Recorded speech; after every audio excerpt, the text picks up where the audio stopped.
चांदनी रात थी। घने बादलों के बीच चांद लुका छिपी खेल रहा था। किले की छत पर शांति से विश्राम कर रहे विक्रमादित्य की आंखें अचानक खुली। एक दर्द भरी चीख ने उस सन्नाटे को चीर दिया। एक स्त्री की करुण पुकार। राजा एक पल भी नहीं रुके, तुरंत अपने घोड़े पर सवार हो गए। कुछ ही दूरी पर उन्हें एक दृश्य दिखा। एक स्त्री डरी, थकी और भय से कांपती जंगल की पगडंडी पर बदहवास भाग रही थी और उसके पीछे एक विकराल भयानक दैत्य। स्त्री ने जैसे ही सम्राट को देखा, वह दौड़ती हुई उनके चरणों में गिर पड़ी। राजन, मेरी रक्षा कीजिए। विक्रमादित्य बोले। बहन, अब तुम राजा विक्रमादित्य की शरण में हो। जब तक यह तलवार मेरे हाथ में है, तुम्हें कोई छू भी नहीं सकता।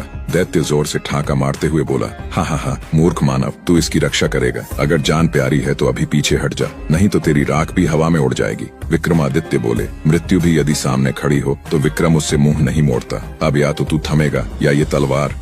अबला नारी के बहते आंसू को देख राजा विक्रमादित्य का खून खौल उठा। उन्होंने उस भयभीत स्त्री की ओर देखा। दैत्य बोला, मुझे रोक सके ऐसा कोई नहीं। पर विक्रमादित्य रुके नहीं। रक्त वर्णित आंखों में प्रतिशोध की ज्वाला लिए उन्होंने अपनी तलवार खींच ली और ललकारते हुए दैत्य पर टूट पड़े। भीषण युद्ध हुआ। हर बार जैसे बिजली कड़क रही हो। राक्षस ने भी पूरी ताकत झोंक दी, लेकिन विक्रम का पराक्रम भारी पड़ा। एक ही तेज वार में विक्रमादित्य ने राक्षस का सिर धड़ से अलग कर दिया। परंतु तभी एक चमत्कार हुआ। कटे हुए सिर ने फिर से शरीर से जुड़कर उसे जीवित कर दिया। राजा विचलित नहीं हुए। उन्होंने दैत्य का सिर पकड़कर एक पहर तक उसे धरती पर घसीटा और अंततः राक्षस भयभीत होकर पीठ दिखा भाग खड़ा हुआ। विक्रमादित्य ने उसे जाते हुए देखा, पर उन्होंने पीछा नहीं किया। विक्रमादित्य ने जैसे ही उस कांपती हुई स्त्री को शांत किया, वह बोली, राजन, आप मेरे लिए देवदूत बनकर आए हैं, पर अभी खतरा टला नहीं है। विक्रमादित्य ने पूछा, क्या मतलब? वह दानव तो भाग गया। स्त्री ने कहा, वह लौटेगा, वह हमेशा लौटता है। मैं सिंघल द्वीप के एक ब्राह्मण की पुत्री हूँ। कुछ माह पहले मैं अपनी सहेलियों संग तालाब में स्नान कर रही थी, तभी वह राक्षस मुझे देखकर मोहित हो गया। वहीं से वह मुझे उठा लाया और जबरन कहने लगा कि मैं उसकी पत्नी बनूं। उसने तुझे बंदी बनाया और अब पीछा कर रहा है। स्त्री ने कहा, हाँ राजन, और आप उसे मार भी नहीं सकते। वह अमर है। हर बार जब कोई उसका सिर काटता है, एक मोहिनी जो उसके पेट में वास करती है, उसके मुंह में अमृत डाल देती है और वह फिर से जीवित हो जाता है। इसी कारण वह अब तक अजय बना रहा है। राजा कुछ क्षण सोचते रहे, फिर बोले,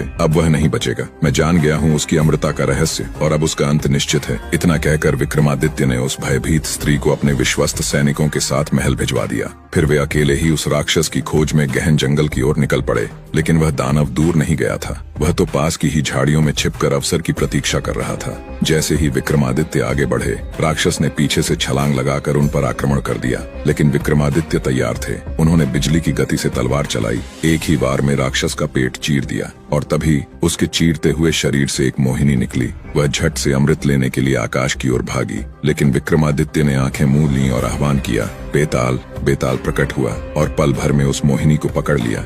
अब जब अमृत नहीं पहुंच सका, राक्षस पीड़ा से तड़पने लगा और अंततः ढेर हो गया।